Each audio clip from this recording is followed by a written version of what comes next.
How you going, guys? Dean from Blood for the Blood God here, and on today's episode of the BloodyOath podcast, we discuss questions. Specifically, what questions you should and should not be asking your opponent during a game, and how you can use that to shore up the weaknesses in your skill set without compromising your integrity as a 40k player. You may also be wondering, why is there a giant 40k table in front of Dean right now? And that is because we are in the progress of filming a 40k Apocalypse battle report, where there's going to be over 15,000 points on each side battling out over this city. So keep your eyes peeled on the YouTube channel for that, keep your eyes peeled on the Facebook page for updates, and enjoy the episode.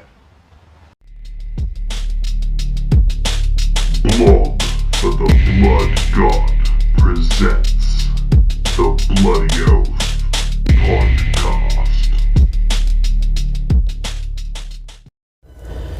How you going, guys? Dean from Blog for the Blood God here with another episode of the BloodyOath podcast.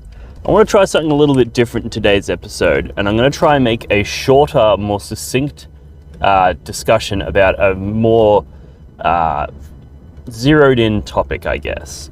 Previously, my episodes have been in the half an hour to an hour long range. This one, I'm going to try keep it short, keep it to 15 minutes to half an hour, just to see if that how that works and if I prefer recording in that format, and if you guys prefer that format as well. So let me know in the comments below whether you prefer the hour-long, really deep dives where I go into every single part of a topic, or whether you prefer these shorter ones where I pick a very specific part of that topic and really zero in on it. So yeah, let me know what you think in the comments, and I'll take that feedback on board, absolutely. And also get a conversation in the topic, on this topic going in the comments, if you have anything that you want to add or share, or any experiences that relate to today's episode. So with that being said, today's episode is going to be on questions. Specifically, what questions you can ask your opponent during a game, what questions you should ask, how those questions should be asked, and what questions you should answer and how you should answer them. Now, you're probably thinking, what the fuck is Dean talking about? What a crackpot. But I think a lot of the time, the winner of a game will be determined by the person who asked the right questions. So an example of this could be when you meet up with your opponent and you look at their list, you're like, oh, can I see your list? And you read their list and you look at all their units. And now this is your opportunity to ask them any questions that you might have about how their list operates and that sort of thing. But the trick here is to ask broad questions that have definite answers. So if you ask a just general question like, oh, I'm not really familiar with Drakari, can you just sort of run me through what it does, right? If you ask a really broad question like that doesn't have a specific answer, they can and possibly will omit information that they might not want you to know. So for example, they can be like, oh, I mean, it shoots pretty good, it's got decent combat, but they're pretty fragile, the witches are scary, look out for them, like, because you haven't asked them a specific question, it's hard for them to know how to answer it. So they might leave out, oh, and I get army-wide advance and charge turn 2. They might leave that out because you didn't specifically say what army-wide rules do you have. You just said, fucking tell me a little bit about your army. And naturally, like, that's such a broad question that your opponent could go on for hours talking about their army. So, and obviously you don't have hours before the game to do that. So asking a broad question that doesn't have a specific answer is not necessarily helpful. And if somebody asks you a broad question that doesn't have a specific answer, you are not obligated to give them any specific answer. So while I'm not suggesting that you purposefully omit information, what I'm saying is that they can't hold you accountable if you then go to advance and charge turn 2 and they go, oh, you didn't tell me you could do that. Because you can be like, well, you didn't ask, man. Like, what do you want? So asking general questions is okay if it has a specific answer. So for example, you can ask, is there any way for you to declare a charge against me turn 1? So that's a very specific yes or a no question. It has a very specific answer, but it's a very broad question. Like, is there any way? And now your opponent sort of has to answer that. So they have to say, oh, I mean, I could warp time my bikes and then charge turn 1, or I could Tide of Traitors my cultists and charge turn 1. You know, there's things like that. So they have to give you those answers. And if they don't, a legitimate argument could be made that you can say no. So for example, if they say, nah, there's no way that I can charge you turn 1, they can't then turn around and be like, oh, actually, I forgot, I can Tide of Traitors my cultists, and then do that. Because when they said no to that question, they have committed to that being the interpretation, and therefore you've made plans and steps based on that information that they gave you, so they can't then change that information. So asking general questions like, can you charge me turn 1? Perfectly fine, because it has a finite answer that you can hold them to, yes or no. Same goes during the game. Like, instead of being like, oh, what's the movement characteristic on those guys? Like, for example, the noise reads, they could say, what's their move characteristic? And you could be like, oh, well, it's 6 inches.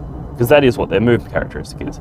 But if I've spent CP pre-game to give them +2 to their move, and I can advance and charge, like if say I could advance and charge or something like that, you know, like knowing what their movement characteristic isn't the right question here.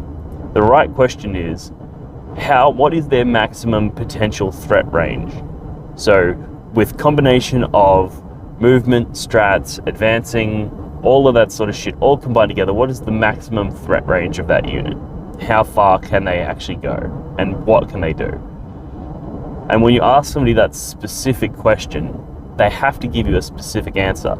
And if they then turn around and be like, oh, actually, I forgot they can advance and charge, you can be like, well, no, because I asked you the maximum threat range. You said it was 24 inches, so I've deployed 25 inches away from you so that you couldn't charge me. They can't now turn around and be like, oh, I forgot to tell you that they can advance and charge, so now I'm just going to charge you. It's like, no. We asked a very specific question. What's their threat range?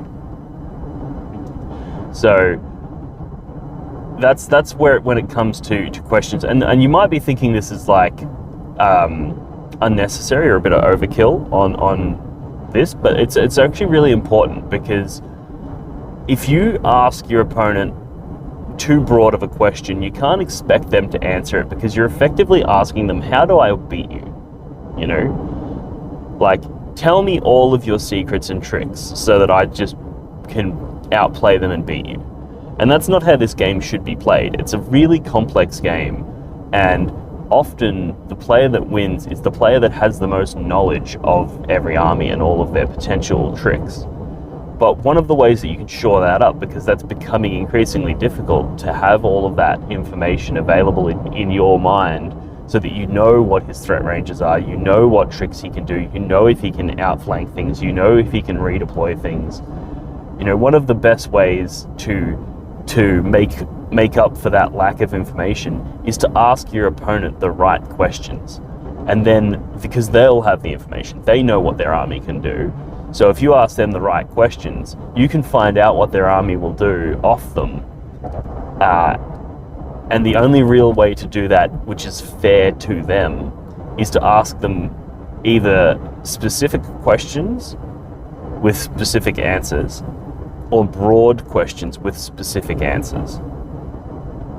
So you can go in and you can ask them, you can ask all kinds of questions. You can ask them like, you know, if I deploy my unit here, is there any way for you to do damage to them turn 1? So there might be like a ruin in your backfield, you know, so now you're essentially asking them through a combination of redeploy strats and multiple pre-game moves and teleporting in your first turn and shooting out a line of sight, like through a combination of everything that you have, is there any way that you can hit this unit if I deploy it here? And if they say no, there's no way that I can hit that unit, you can then go, cool, I'm going to deploy it there. And then if in their turn they realize, oh, hang on, I forgot I can do this, you'd be like, nah. sorry mate, you committed to not being able to shoot them. That's why I deployed them there. If you had told me yes, I would have done something different. So the information that you've given me has informed my choice. So you can hold them to that. And asking people those sorts of questions is absolutely crucial to competing well in this game. Like, obviously, if you're able to remember all of this sort of stuff, or if you're against somebody and you're familiar with their faction because maybe you've played it before, or you have friends that play it, or something like that, you might not need to ask these questions. It might be relatively straightforward. But if you're playing something that you're not familiar with, which these days is almost fucking everything because everything's updated every 20 minutes, or if you're playing something, you know, that your opponent might have more experience with than you, so you just want to be sure, asking the right questions is really important. Some good important questions to ask are things like, before the game starts, these are good ones to ask, is something like, do you have any ability to redeploy or pre-game move your units? Because that can change things big, and you'd be surprised the armies that have those sorts of tricks. Like, most people wouldn't think CSM, Chaos Space Marines, have that ability, but they actually do if they're Emperor's Children. So, and because not many people play Emperor's Children, it's a relatively unknown quantity. So finding out whether or not they have any ability to redeploy units, any ability to pre-game move, or anything like that. Do they have any way of getting first turn charges? Do they have any way of getting out of line of sight shooting? These are the really important questions, turn one. And then during the game, the main thing that you want to ask people is, what is their threat range? So, and this applies for combat and shooting. So you can be like, you know, they've got an Imperial Knight. You can be like, okay, cool, what's its combat threat range? Okay, well, it's 12 inches, move, and then it can advance and charge. So that's 24 plus D6 inches. So you go, okay, cool, the maximum threat range is a 30 inch. And in order to get that 30 inch, you'd essentially need to roll 3 6s, because you need to roll a 6 for the advance and 2D and 12 for your charge. So you can go, cool, if I deploy it like 28 inches, it's very unlikely that you'll be able to charge me. So, well, maybe you just play it safe, deploy it at 30 inches away, but like, there is no way that knight is getting a charge this turn. So it's really useful for that, asking their maximum threat range. And the thing with that is, if you ask them their maximum threat range, they have to include the fact that they have a stratagem to advance and charge. Whereas if you just say, if you're just deploying and you go, what's the movement on that knight? And they go, oh, it's movement characteristic 12. And you go, okay, cool, plus charge to 24 inches, and then you deploy. You've just made a mistake in what question you asked. Like, it's not a mistake of your opponent. He doesn't have to tell you, oh, by the way, there's a... I mean, a lot of players will, and it's good practice to do this just for your own reputation, I guess, and for the building of the community, and to be a good sport. If they ask you that, you should be able to read between the lines and go, I know what he's trying to do. I know what his question is. He meant to say, what's your maximum threat range? Not what's your movement characteristic plus your charge range. So if somebody asks you that question, I highly recommend people answer it honestly and include that information, but you aren't necessarily bound to.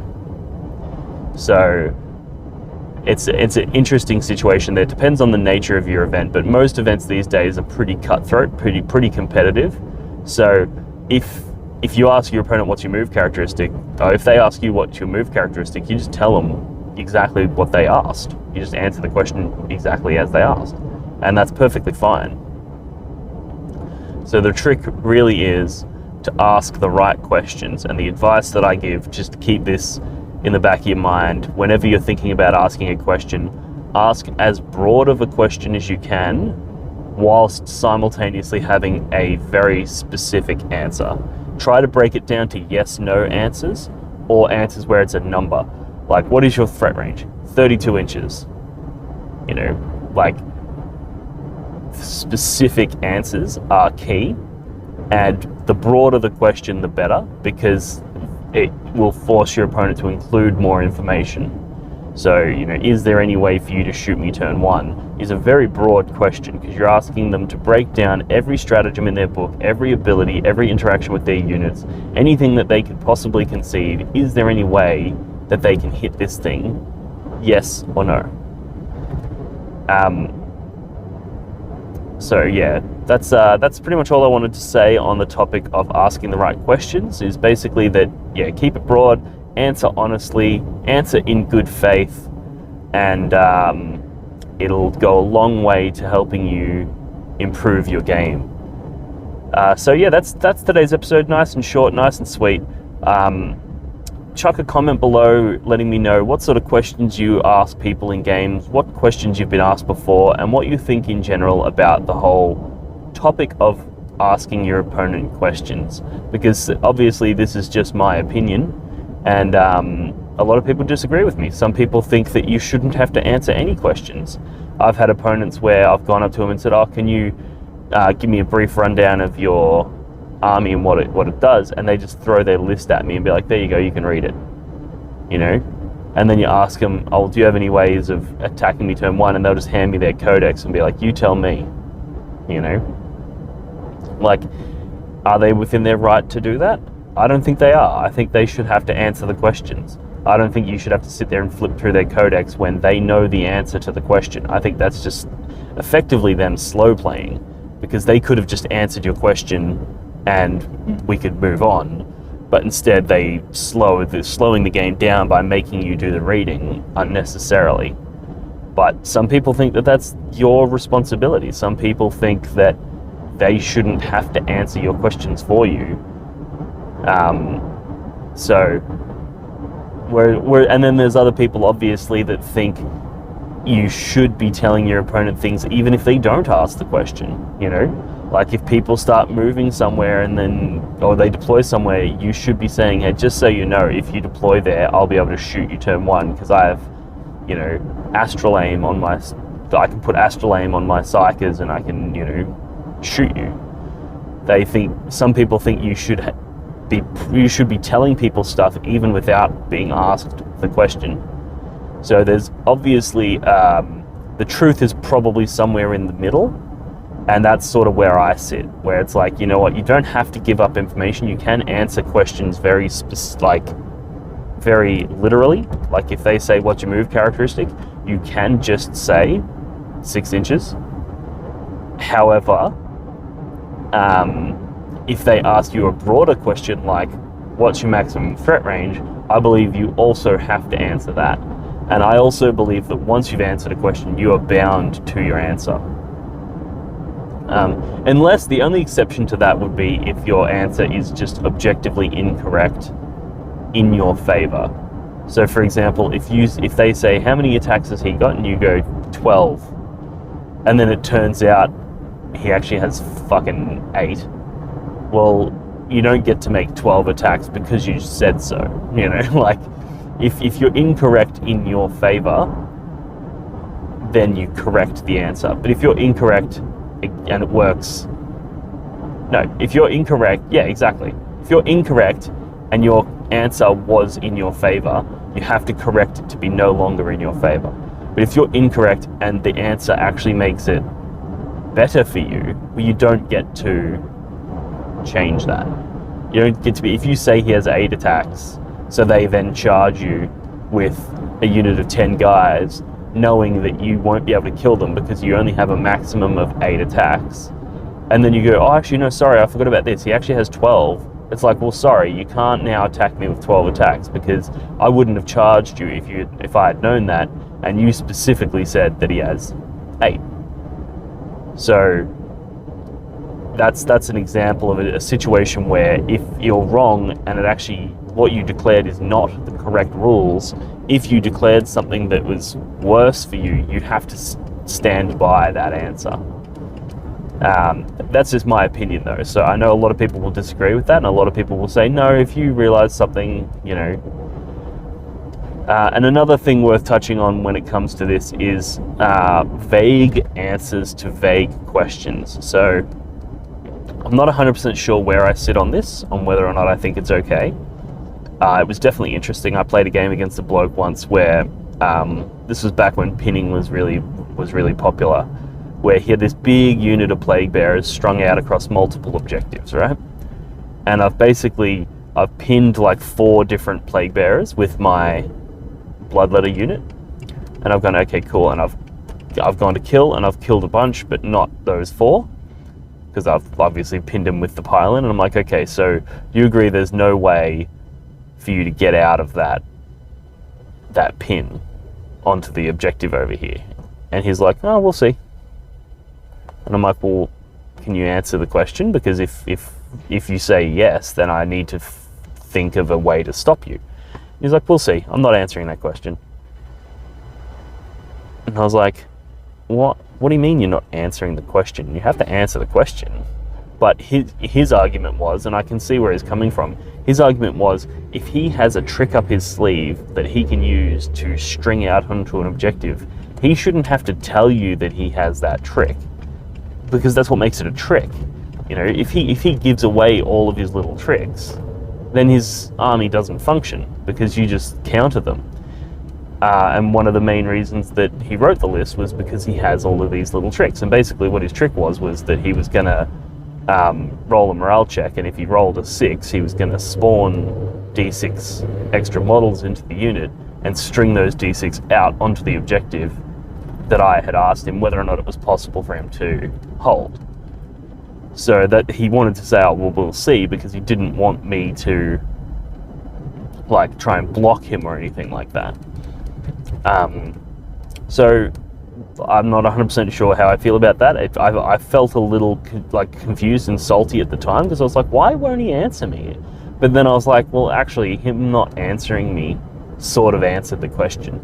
Because when he said, I'm not answering that question, like, I'm not telling you whether or not there's a way, I was like, well, then there's obviously a way. Like, if there wasn't, he'd just be like, nah. You know, unless he was trying to waste my time by causing me to spend time stressing and thinking about something that was never going to happen, which is also entirely possible. People do that sort of stuff. But yeah, my general policy is just always answer every question you're asked. If their question is broad and vague, then give it a broad and vague answer. But if their question, unless their question is broad and vague but has a specific answer, like a yes or a no situation, then of course.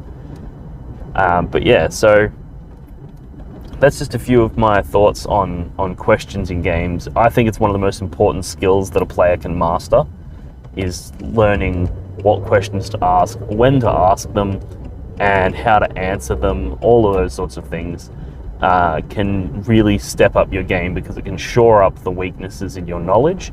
If you don't know anything about a faction, being able to ask the right questions will protect you from any gotcha moments or anything like that. And it also helps keep your opponent honest. I think it's an amazing part of the game, and it's something that I highly recommend people put some effort into sort of learning and developing that skill. So yeah, with that said, I'm going to love you and leave you. Thanks for tuning in, and chuck some comments below. Let's get a conversation going in the comments, and I'll talk to you guys next time. All right, ta-das. Blog for the Blood God presents the BloodyOath podcast. How you going, guys? Dean from Blog for the Blood God here, and I am proud to announce that we are finally available to support on Patreon. My Facebook page and YouTube channel have always and will always remain completely free. However, what is not free is the equipment and programs required to make content like this. So if you'd like to show some support for the work that we do here, please jump over to Patreon, sign up, and show us some support. With your support on Patreon, we're going to be able to continue to produce and increase the quality of our battle reports, tournament coverage, tactica videos, painting tutorials, and other 40k hobby related material. With Patreon tiers starting as low as $1 Australian per month, which is fuck all, you'll be able to show your support, and believe me, every dollar counts, it all adds up, and it will allow us to continue to increase the quality and bring you guys the content that you guys love. For the low price of $1 per month, you can become one of my Renegade Astartes. For an extra $1, I'll upgrade you to an aspiring champion. If you're really keen, for $3 per month, you can become one of my Corn Berserkers. And for those of you who want to really dig deep and show your support for this channel, for $5 per month, you can become one of my Skull Champions. One of the main reasons for starting this exciting new Patreon account is so that we can get some support and work on some exciting big new projects. These projects include a whole host of new battle reports, both narrative and tactical, strategic, competitive 40k battle reports. In addition, we are working on a brand new apparel line with a whole ton of different designs, and we are partnering with a few different suppliers to work on neoprene objective markers. All of this will be first available to our followers on Patreon, and then down the track available to people who follow us on YouTube and on Facebook. So if you want early access to these things, make sure you jump onto Patreon and show your support. Alright, that just about sums it up, guys. If you've ever enjoyed any of the content that I've put out for free, please feel free to jump over to Patreon and show your support. That support will go a long way to making sure that we can continue to produce better and bigger content every single year, and we're never going to stop, and we will never force people to pay. So if you've ever gotten anything out of a battle report, if you've ever learnt something from a list breakdown, if you've ever learnt anything from a Tactica video, or if you've ever just enjoyed having my content on in the background while you do some hobby, please show your support and join us on Patreon. Thanks for tuning in, guys, and I'll see you next time. One for the blood god.